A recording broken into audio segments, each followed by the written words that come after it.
செல்வநாயகம் இந்த வட்டுக்கோட்டை தீர்மானம் எடுப்பதற்கு முன்பதாக 1970 ஆண்டு தேர்தல் நடைபெற்ற பொழுது தமிழரசு கட்சியிலே இருந்து அதனுடைய மூளையாக கருதப்படுகின்ற நவரத்னம் ஐயா பிரிந்து சுயாட்சி கழகத்தை உருவாக்கி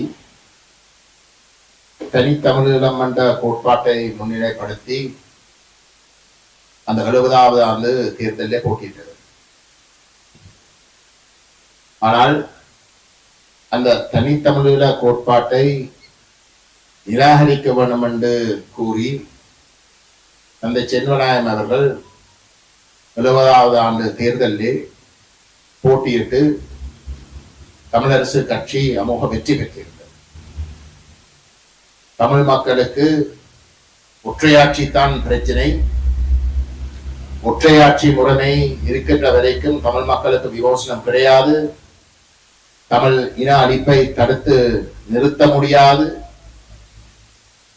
ஆகவே தமிழ் தேசம் நின்று பிடிப்பதாக இருந்தால் ஒற்றையாட்சியை நிராகரித்து ஒரு சமஷ்டி தீர்வை நாங்கள் உருவாக்க வேண்டும் என்ற கோரிக்கையை மிக இறுக்கமாக முன்னிலைப்படுத்தி ஒற்றையாட்சியை நிராகரிக்கிறதுக்காக நாட்டை பிரிக்கிறதும் தவறு என்று சொல்லி போட்டியிட்ட தந்தை செல்வா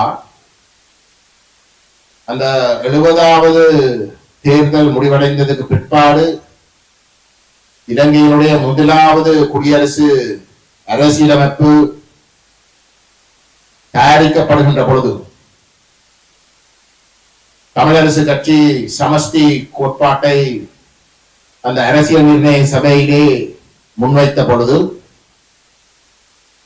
முன்னாள் பாராளுமன்ற உறுப்பினர் சித்தார்த்தன் அவர்களுடைய தந்தையார் தர்மலிங்கம் ஐயாவுடைய முன்மொழிவாக தமிழரசு கட்சியுடைய தீர்மானங்கள் நிராகரிக்கப்பட்ட பொழுதுதான் தந்தை செல்வநாயகம் இலங்கை தீவுக்குள்ளே ஒற்றையாட்சியை தாண்டி சிங்கள தேசம் பயணிப்பதற்கு தயார் இல்லை, ஒற்றையாட்சிக்குள் இருக்கின்ற வரைக்கும் தமிழ் தேசம் பாதுகாக்க முடியாது, ஆகவே எங்களுக்கு இருக்கக்கூடிய ஒரே ஒரு வழி நாட்டை பிரித்து தமிழ் தேசத்தை ஒரு தனி நாடாக பிரகடனப்படுத்தி பாதுகாப்பது மட்டும்தான் என்ற ஒரு நிலைப்பாட்டுக்கு வருகிறேன்.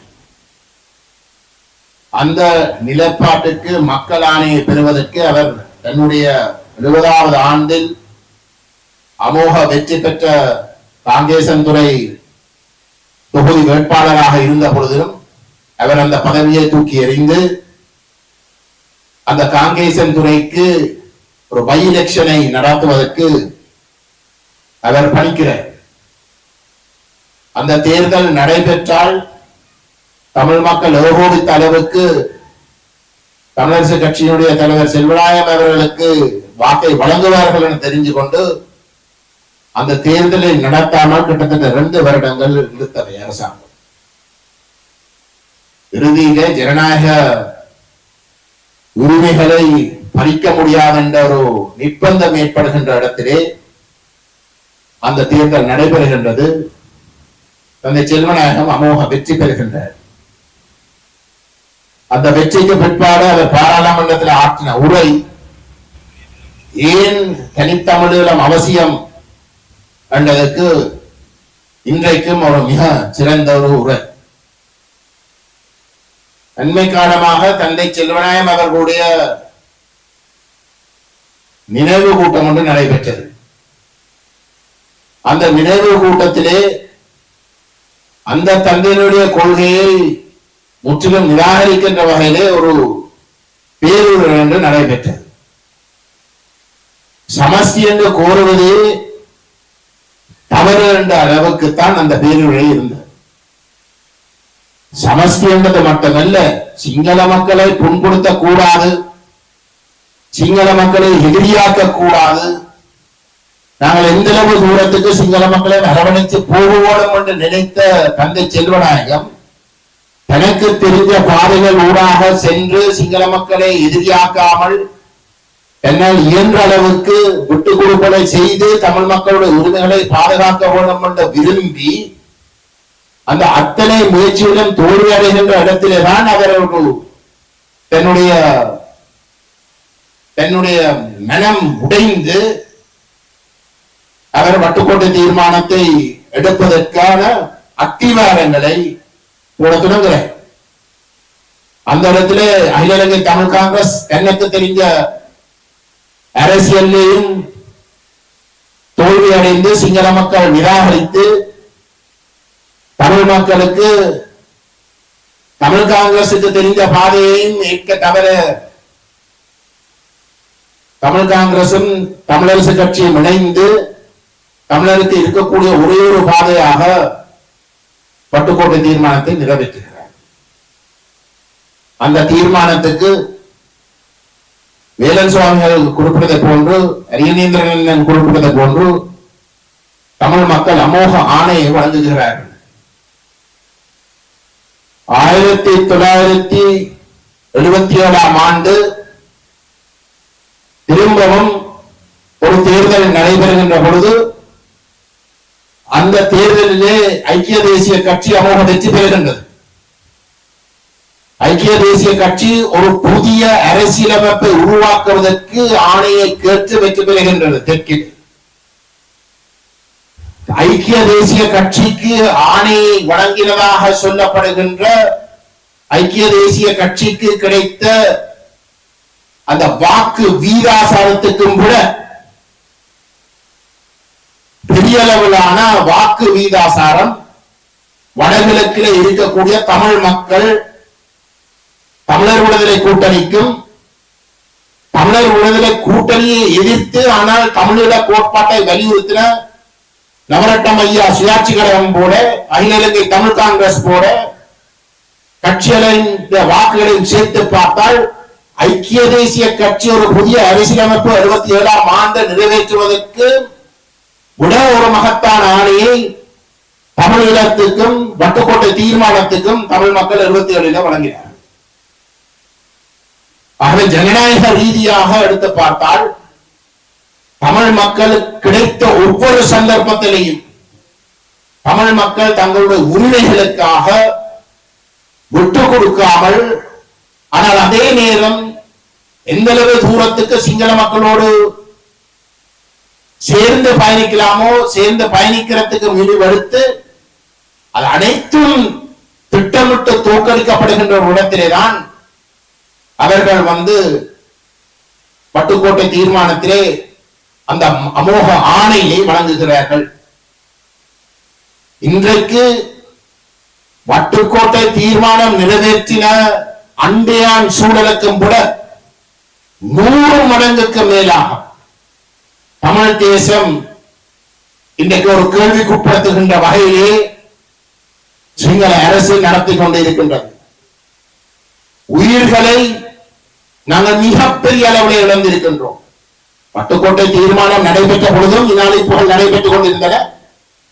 திட்டமிட்ட வகையிலே தமிழ் உயிர்கள் அளிக்கப்பட்டுக் கொண்டிருந்தன.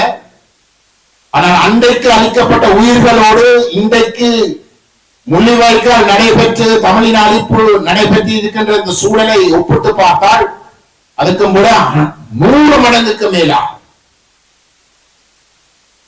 அந்த வட்டுக்கோட்டை தீர்மானத்தை நிறைவேற்றுவதற்கான நியாயங்கள் இன்றைக்கு எங்களுக்கு முன் இருக்கின்றன.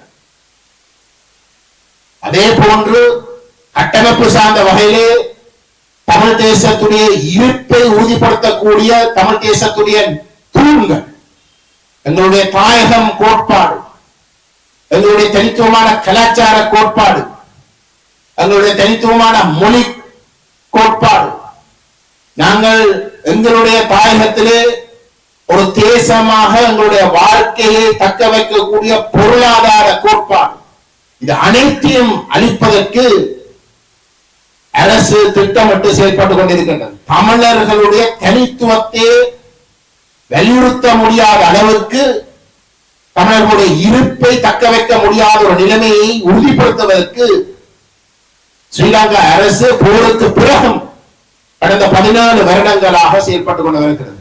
என்னை பொறுத்தவரையிலே, எங்களுடைய அமைப்பை பொறுத்தவரையிலே ஒட்டுமொத்த தமிழ் தேச மக்களை பொறுத்தவரையிலே வட்டுக்கோட்டை தீர்மானம் இன்றைக்கு அன்றைக்கு நிறைவேற்றப்பட்டதற்கும் கூட இன்றைக்கு பெருமதி கொண்ட அதனுடைய நியாயம் பல்மடங்குக்கு மேலாக நிரூபிக்கப்பட்டிருக்கின்ற ஒரு நிலையிலே இருக்கின்றது. இன்றைக்கு அந்த ஆணையை கேள்விக்குட்படுத்த வேண்டிய எந்த ஒரு தேவையும் இருக்கக்கூடாது. நம்மை பொறுத்தவரையிலே வட்டுக்கோட்டை தீர்மானம் இன்றைக்கு நடைமுறையில் இருக்கிறதாக நாங்கள் கருதி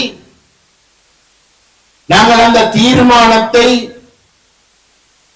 அல்லது அந்த தீர்மானத்துடைய பொருள்களை பலவீனப்படுத்த முடியாத வகையிலே எங்களுடைய செயல்பாடுகளை முன்கொண்டு நகர்த்துவோமே தவிர நாங்கள் வட்டுக்கோட்டை தீர்மானத்தை முன்னிலைப்படுத்தி நாங்கள் வட்டுக்கோட்டையை பற்றி பேசிக்கொண்டு அந்த தீர்மானத்தை முற்றிலும் பிரயோசனமற்றதாக ஏற்படுத்துவதற்கான முயற்சிகளை நாங்கள் எதிர்க்காமல் இனம் கண்டு எதிர்க்காமல் இருப்பதுதான் இந்திய ஆபத்து.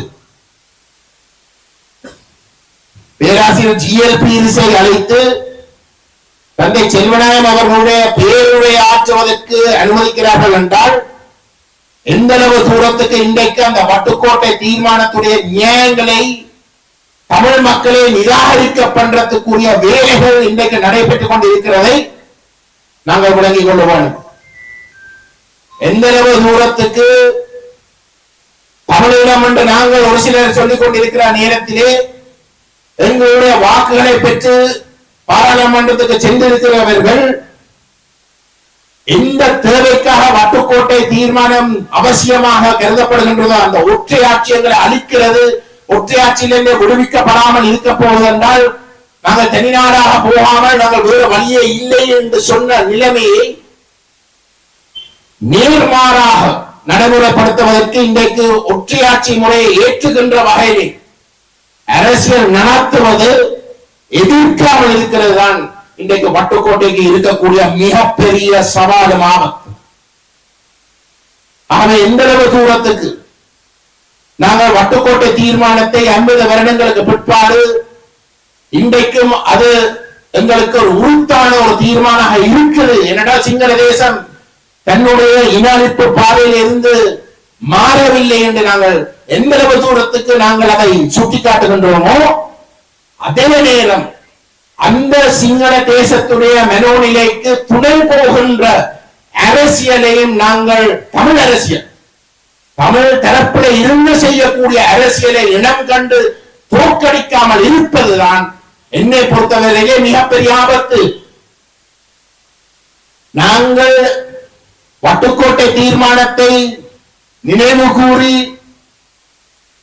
அதை ஒரு பொன்விழாவாக நாங்கள் கொண்டாடி கொண்டு இருக்கின்ற அதே சமயம் நாங்கள் எங்களுடைய மக்களையே கொண்டு அந்த கோட்பாடுகளை முற்றிலும் எதிர்க்கின்ற ஒரு அரசியலை செய்ய விடுவது, அமைதியாக செய்ய விடுவதுதான் இங்க உங்களுக்கு இருக்கக்கூடிய மிகப்பெரிய ஆபத்து.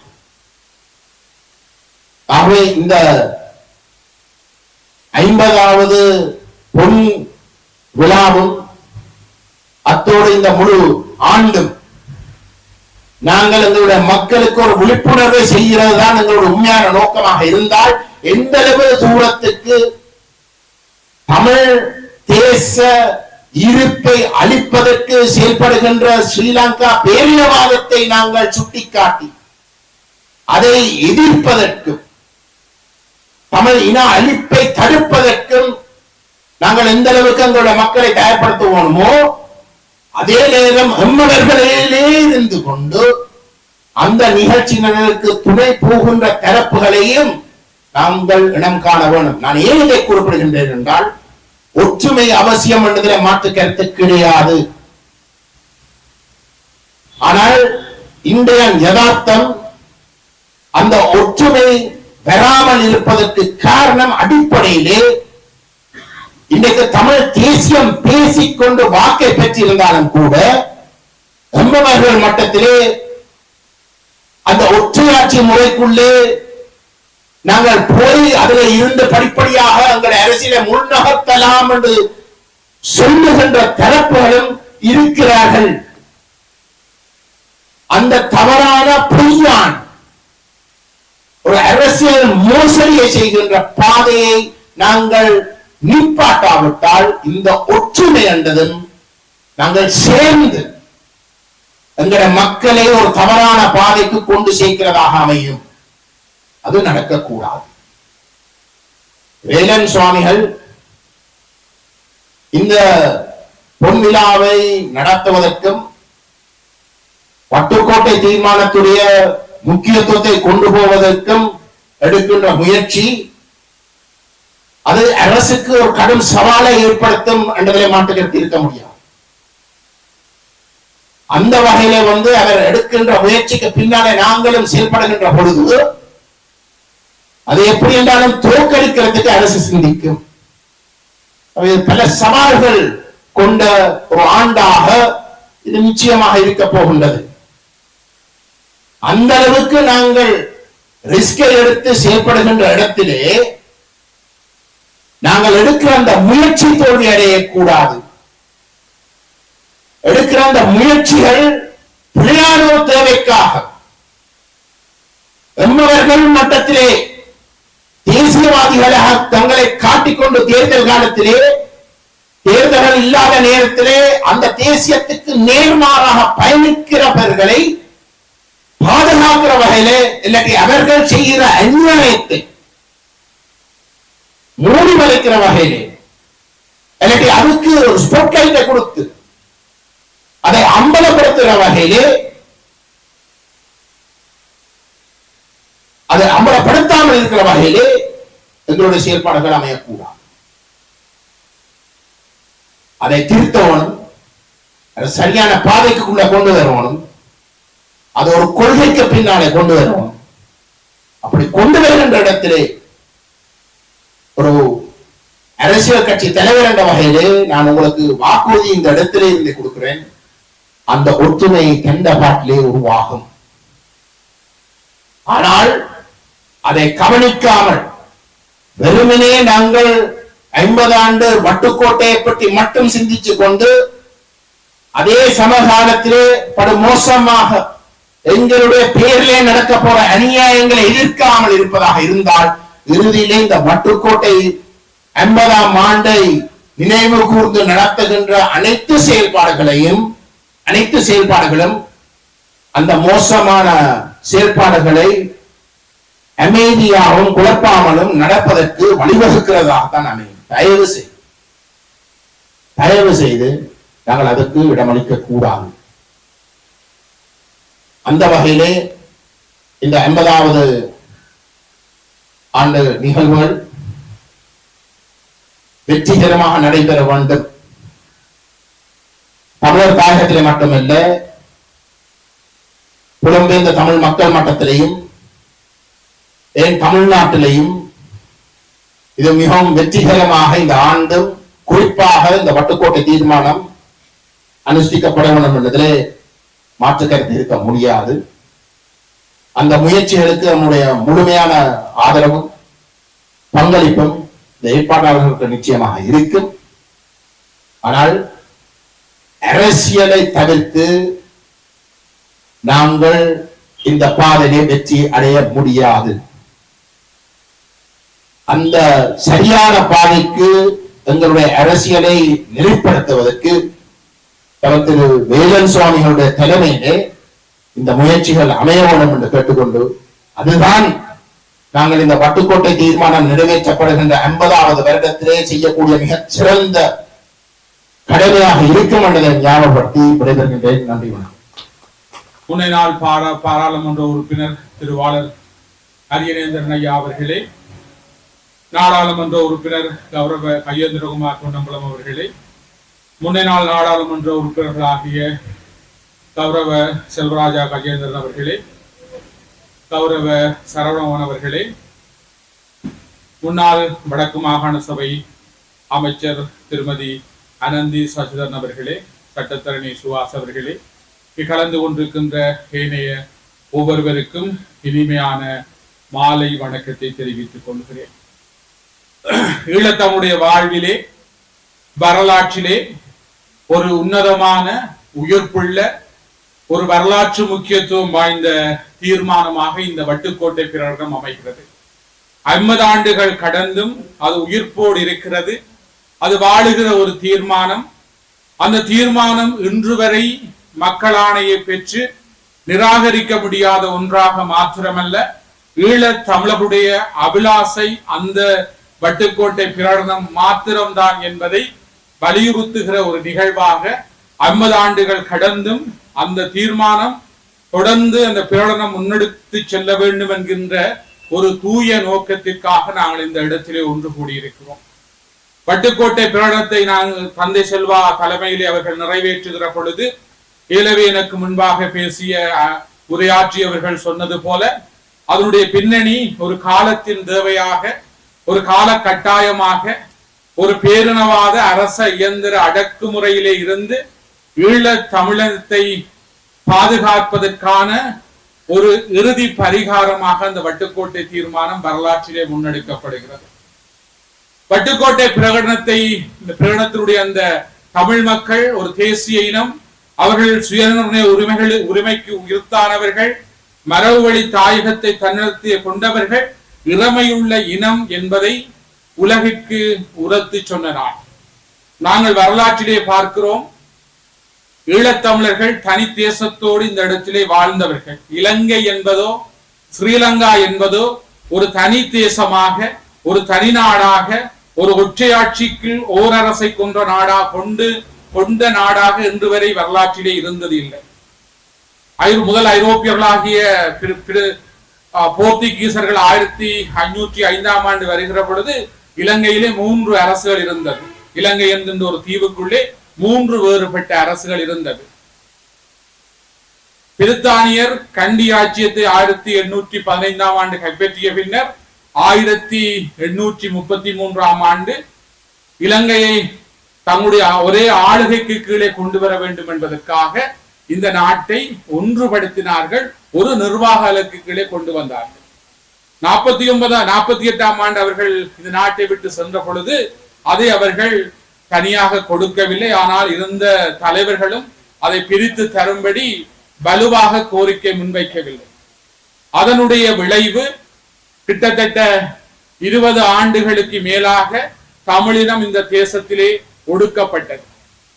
ஒடுக்கப்பட்டதனுடைய விளைவு ஏலவே சொல்லப்பட்டது போல எங்களுடைய தலைவர்கள் அரசோடு பேசினார்கள், அரசோடு இணைந்து வாழலாம் என்றார்கள், அரசோடு இணைந்து வாழ்ந்தார்கள், இடைப்பாட்சியிலே அவர்கள் பங்கெடுத்தார்கள். ஆனாலும் பேரினவாதம் என்பது தமிழினத்தை இந்த மண்ணிலே அடிமைப்படுத்தி இந்த தமிழர் தேசத்தை ஆக்கிரமித்து அபகரிக்க வேண்டும் என்கின்ற ஒரே திட்டத்தோடு செயற்பட்டதனுடைய விளைவுதான் இந்த வட்டுக்கோட்டை பிரகடனம். இது சொல்லது போல பிரிவினை அல்ல. தந்தை செல்வா மிக தெளிவாக சொல்லுகிறார், நாங்கள் இந்த தேசத்திலே பிரிவினை கேட்கவில்லை. நாங்கள் இழந்த தேசத்தை, நாங்கள் பிரித்த, அதாவது ஐரோப்பியரிடமிருந்து இழந்த தேசத்தை நாங்கள் மீள செல்லுகிறோம், மீள அந்த தேசத்திற்காக செல்லுகிறோம். அதுதான் வட்டுக்கோட்டை பிரகடனம் என்பதும் தமிழ் மக்களுடைய ஏகோபித்த ஆணை என்பதும். ஆகவே அந்த தீர்மானத்தை மிக ஜனநாயக வழிமுறையின்படியும் வரலாற்று நெறிமுறையின்படியும் தான் இந்த தீர்மானம் நிறைவேற்றப்பட்டது. அது நிறைவேற்றப்பட்ட அந்த கால சூழலை எடுத்து பார்க்கிற பொழுது அவர்கள் ஒற்றையாட்சி அரசியலமைப்பை சட்டமாக்கிய அந்த சூழலிலே தந்தை செல்வா அந்த ஒற்றையாட்சி அரசியலமைப்புக்கு எதிராக சவாலிட்டு தன்னுடைய நாடாளுமன்ற உறுப்பினர் பதவியை துறந்து சொல்லுகிறார், நீங்கள் இந்த தேர்தலை காங்கேசன்துறை தொகுதியிலே தேர்தலை வையுங்கள், தேர்தலிலே மக்கள் உங்களை வெற்றி பெற செய்தால், அரச தரப்பை வெற்றி பெற செய்தால் மக்கள், தமிழ் மக்கள் இந்த அரசியலமைப்பை ஏற்றுக்கொள்ளுகிறார்கள் என்பதை அடையாளமாக இருக்கும், நீங்கள் தோற்றால் அதை நிராகரிக்கிறார்கள் என்பது அடையாளமாக இருக்கும் என்று சொல்லி நாடாளுமன்ற உறுப்பினர் கஜேந்திரகுமார் சொன்னது போல அவர்கள் அந்த தேர்தலை நடத்தாது இழுத்தடித்தார்கள். ஆனால் தேர்தல் நடந்த பொழுது தந்தை செல்வா அமோக வெற்றி பெற்ற பின்னர் தந்தை செல்வாவுக்கு எதிராக களத்திலே நின்றவர் கூட சொன்னார், நான் என்னுடைய மனச்சாட்சியின்படி எனக்கு வாக்களிக்காமல் செல்வநாயகத்துக்கு தான் வாக்களித்தேன் என்று சொல்லி. ஆகவே அதன் பின்னிலையிலே தான் இந்த வட்டுக்கோட்டை பிரகடனம் அடிப்படை உருவாகினது. ஆனால் அங்கே ஒன்றை கவனிக்க வேண்டும், தமிழர் அரசியல் வரலாற்றிலே 20 ஆண்டுகளுக்கு மேலாக எதிரும் புதிருமாக இருந்த தலைவர்கள் ஒன்று சேர்ந்தார்கள். தந்தை செல்வா தலைவர் ஜிஜி பொன்னம்முடைய வீடு தேடி சென்று நாங்கள் ஒற்றுமையாக பட வேணும், நாங்கள் ஒன்றுபடாவிட்டால் என்னுடைய இனம் அழிக்கப்படும் என்று சொன்னார். அப்பொழுது அந்த தலைவர்கள் தீர்க்க தரிசனமாக சிந்தித்தார்கள். காலத்தின் தேவையை தங்களுக்குள்ளே தனிப்பட்ட அரசியலில் எதிரும் புதிருமாக இருந்தாலும், எதிரிகளாக தாங்கள் அரசியல் செய்தாலும், மக்களுக்காக என்று வருகிற பொழுது, ஒரு வரலாற்று முக்கியத்துவம் வாய்ந்த நிலை வருகிற பொழுது தங்களுடைய நிலைகளை விட்டுக் கொடுத்து தாங்கள் ஒற்றுமைப்பட வேண்டிய ஒரு தீர்க்க தரிசனமான முடிவுக்கு வந்தார்கள். அந்த முடிவினுடைய விளைவுதான் அவர்கள் எடுத்த அந்த தீர்மானத்தை 70ஆம் ஆண்டு பிரிந்து சென்ற ஊர்காவத்துறை நாடாளுமன்ற உறுப்பினர் நவரட்னம் ஐயா அதை சொல்லுகிற பொழுது அது மக்கள் மத்தியில் எடுபடவில்லை. ஆனால் தலைவர்கள் ஒன்றிணைந்து ஒற்றுமையின் வடிவமாக சொன்ன பொழுது தமிழ் ஈழ மக்களுக்கு ஏகோபித்த ஆதரவை கொடுத்தார்கள். அது மாத்திரமல்ல, தந்தை செல்வா தாயக கோட்பாட்டை உருவாக்கிய பொழுது இஸ்லாமியர்களையும் ஒன்றிணைத்தார். நாளைய நாளிலே இன்னும் பிற நாட்களிலே அரசியல் ரீதியாக இஸ்லாமியர்கள் பிளவுபடக்கூடாது என்று சொல்லி அதனுடைய விளைவுதான் தமிழ் மேசும் இனத்தினுடைய தலைவராக தந்தை செல்வா அவர்கள் விழுந்தார். தொகுதிகள் அதாவது பாராளுமன்ற தேர்தலின் போது நிறுத்தப்பட்ட முஸ்லிம் வேட்பாளர்கள் வெற்றி பெறாமல் போயிருந்தது அங்கே இருந்த அரசியல் குழப்பம்.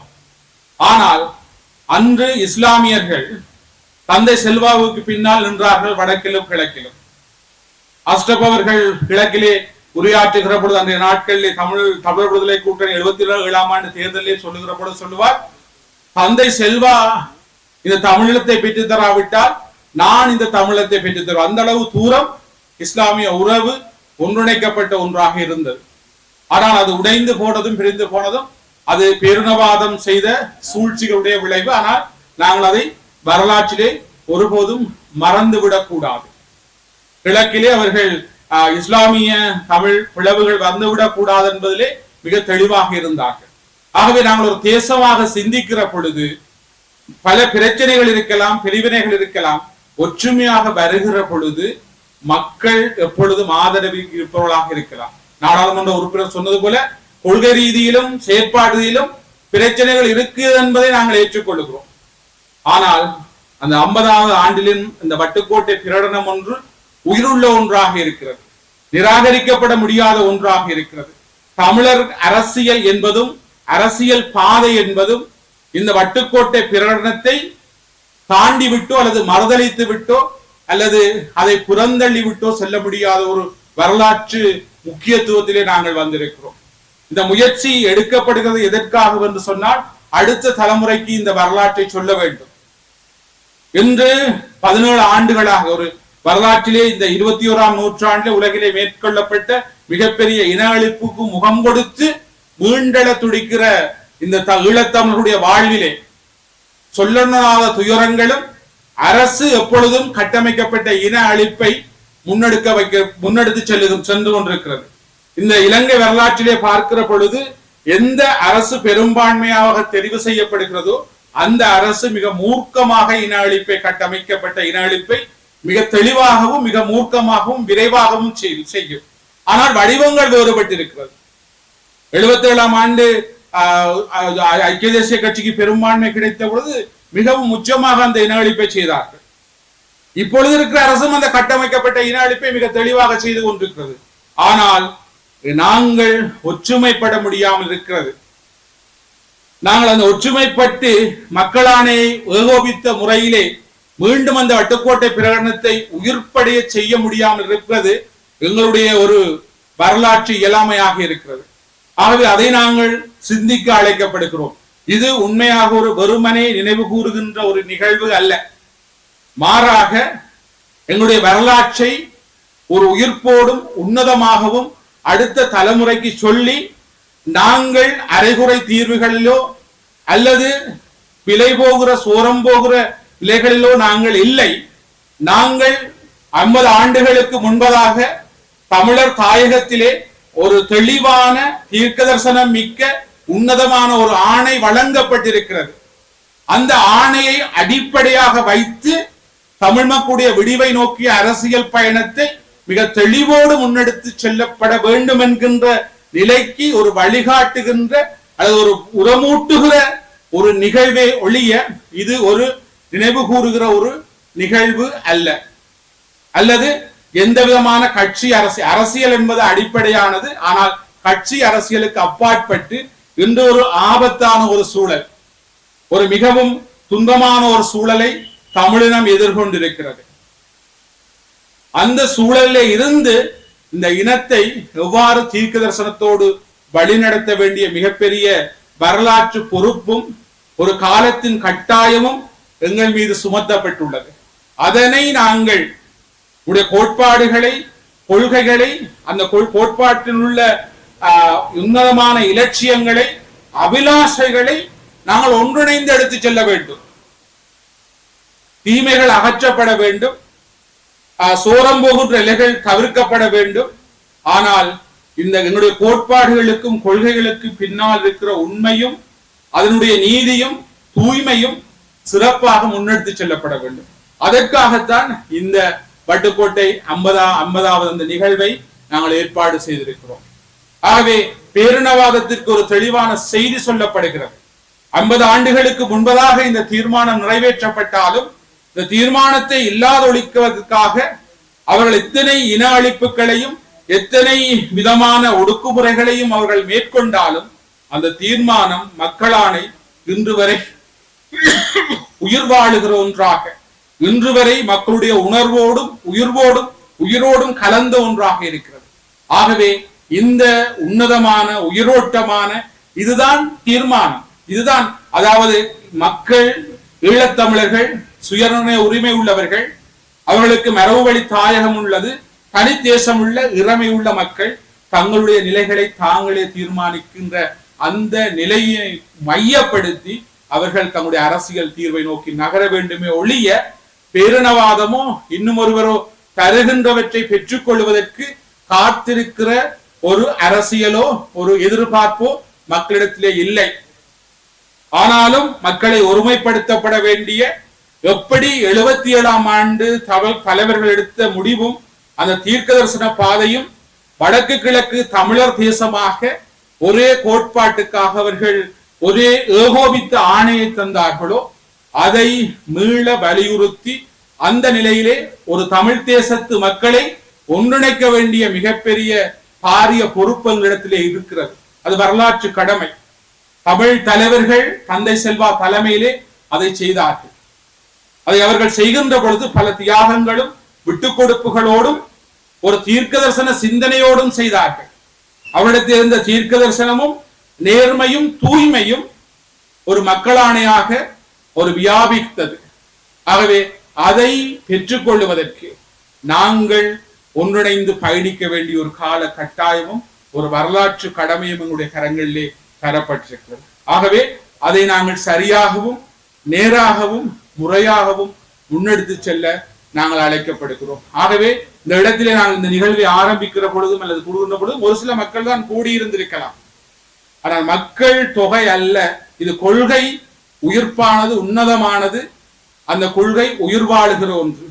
அதற்காக நாங்கள் எங்களை அர்ப்பணித்து பணியாற்ற மீளவும் இந்த கொள்கைக்கு பின்னால், இந்த கொள்கையினுடைய உயிர்ப்புக்கு பின்னால், இந்த கொள்கையினுடைய உன்னதமாலைக்கு பின்னால் மீளவும் ஒரு தேசமாக திரண்டு எங்களுடைய விடிவை அல்லது விடுதலையை நோக்கி பயணிக்க நாங்கள் அழைக்கப்படுகிறோம். இந்த நிலை எங்களுடைய மக்களிடத்திலே சென்று மக்களுடைய உணர்வாக மாற்றம் பெற்று அது மக்களுடைய உயிரோடு கலந்து அது ஒரு தனித்தேசமாக எழுந்து பயணிப்பதற்கு நாங்கள் ஒவ்வொருவரும் எங்களை அர்ப்பணித்து பணியாற்ற வேண்டும் என்று ஒவ்வொருவரையும் கேட்டு விடைபெறுகின்றேன். நன்றி. வட்டுக்கோட்டை 50 எழுச்சி மாநாட்டினுடைய உறுப்பினர்களே, இந்த ஊரை சேர்ந்த தமிழ் தேசிய பெற்றாளர்களே, உங்கள் அனைவருக்கும் அடியேனது பணிவான வணக்கம். பட்டுக்கோட்டை பிரகடனம் என்பது ஈழத்தமிழர்களுடைய வரலாற்றிலே மிக முக்கியமான ஒரு பிரகடனமாக அமைந்திருக்கிறது. தமிழர்கள் தங்களுக்கென்று இறமையுள்ள சுயநிர்ணய உரிமையை கொண்டிருக்கக்கூடிய தனி அரசை, தமிழீழ தனி அரசை கோரி எடுக்கப்பட்ட தீர்மானமாகவும், தமிழ் தேசிய பரப்பிலே இருந்திருக்கக்கூடிய தமிழரசு கட்சியும் அகில இலங்கை தமிழ் காங்கிரஸ் கட்சியும் இலங்கை தொழிலாளர் காங்கிரசும் இணைந்து தமிழர் ஐக்கிய விடுதலை முன்னணியாக 1976 ஆண்டு மே மாதம் 14ஆம் தேதி இந்த வட்டுக்கோட்டை தீர்மானத்தை நிறைவேற்றியிருந்தார்கள். அந்த வகையிலே தமிழர் தரப்பு ஒற்றுமையாக நின்று எங்களுக்கான வழி இதுதான் என்ற ஒரு வழித்தடத்தை எடுத்து காட்டிய ஒரு நிகழ்வாக இருக்கிறது. இங்கே வணக்கம் சொல்லும் பொழுது சட்டத்தரணி சுஹாஸ் அவர்களை இப்பொழுதுதான் காண்கிறேன். அந்த அடிப்படையிலே இந்த வட்டுக்கோட்டை பிரகடனம் என்பது பிரிவினையை கோருவது அல்ல. போர்த்துகீசர், ஒல்லாந்தர், ஆங்கிலேயருடைய ஆட்சிக்கு முன்பு யாழ்ப்பாணம், கோட்டை, கண்டி என்று இருந்திருக்கக்கூடிய ராச்சியங்கள், தமிழர்களுக்கென்று தனியாக இருந்திருக்கக்கூடிய ராச்சியம், அரசு, வன்னியிலும் திருகோணமலையிலும் மட்டக்களப்பிலும் சிற்றரசுகளை கொண்டிருந்தாலும் தமிழர் தேசமாக, தமிழீழமாக யாழ்ப்பாண ராச்சியம் பரவி இருந்தது என்பதை யாழ்ப்பாண வைபவமாலே குறிப்பிடுகிறது.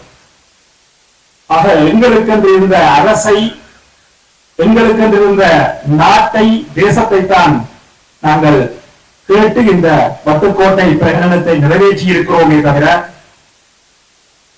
நாங்கள் இழந்து போன அந்த இறைமையையும் சுயநிர்ணய உரிமையையும் கேட்டுத்தான் இந்த பிரகடனம் நிகழ்த்தப்பட்டதே தவிர இது பிரிவினைவாதம் அல்ல. அந்த அடிப்படையிலே வட்டுக்கோட்டை பிரகடனம் மிக முக்கியத்துவம் பெற்றிருக்கக்கூடிய சூழ்நிலையிலே இன்றைய காலத்திலும் 50 ஆண்டுகள் கடந்தாலும் அந்த வட்டுக்கோட்டை பிரகடனத்தினுடைய தேவை அப்படியே இருக்கிறது. அப்படியே இருக்கிறது என்பதை விட இன்றைய காலத்திலே அதனுடைய தேவைப்பாடு, தர்க்க ரீதியான காரணங்கள் என்பன இன்னும் அதிகரித்திருக்கின்றன என்றுதான் சொல்ல வேண்டும்.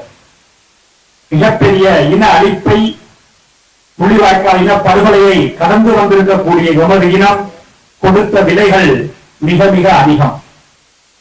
அதற்கான ஈடுசை நீதியாக வட்டுக்கோட்டை பிரகடனம் மட்டுமே எங்களுக்கான நிரந்தர தீர்வாக அமைய முடியும்.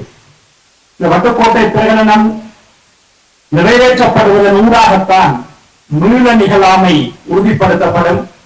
தமிழின அழிப்பு அல்லது இனப்படுகொலை மீண்டும் இந்த மண்ணிலே நடைபெறாது என்பதை உறுதிப்படுத்தக்கூடிய ஒரே ஒரு அரசியல் வழித்தடமாக இந்த வட்டுக்கோட்டை பிரகடனம் அமைந்திருக்கிறது. அந்த ஒரு அடிப்படையிலே இந்த 50 ஆண்டுகள் நிறைவை சில தமிழ் தேசிய செயற்பாட்டாளர்கள், சமய தலைவர்கள் இணைந்து வட்டுக்கோட்டை 50 எழுச்சி ஆண்டாக இன்றிலிருந்து 2027 ஆண்டு மே மாதம் 14ஆம் தேதி வரையான ஒரு வருட கால பகுதியை வட்டுக்கோட்டை பிரகடனத்தினுடைய பொன்விழா ஆண்டாக பிரகடனப்படுத்துகிறோம். The Golden Jubilee Year of Vaddukoddai Resolution. அது மட்டுமல்ல, இந்த வட்டுக்கோட்டை பிரகடனத்தினுடைய பொன்விழா நிகழ்வுகளிலே இன்றைய இந்த நிகழ்வு ஒரு ஆரம்ப நிகழ்வாக வட்டுக்கோட்டை 50 எழுச்சி மாநாடு ஏற்பாட்டு குழுவினாலே ஏற்பாடு செய்யப்பட்டிருக்கிறது. அந்த அடிப்படையிலே எங்களுடைய இந்த பயணத்திலே தொடர்ந்து எதிர்வரும் ஜூன் மாதம் 20ஆம் தேதி சனிக்கிழமை யாழ்ப்பாணம் தந்தை செல்வா கலையரங்கிலே வட்டுக்கோட்டை 50 எழுச்சி மாநாட்டை நடாத்த தீர்மானித்திருக்கிறோம். ஏற்கனவே இம்மாதம் 30ஆம் தேதி நடாத்தப்பட இருந்ததாக இருந்த மாநாடு சில காரணங்களுக்காக ஜூன் மாதம் 20ஆம் தேதிக்கு பிற்போடப்பட்டிருக்கிறது.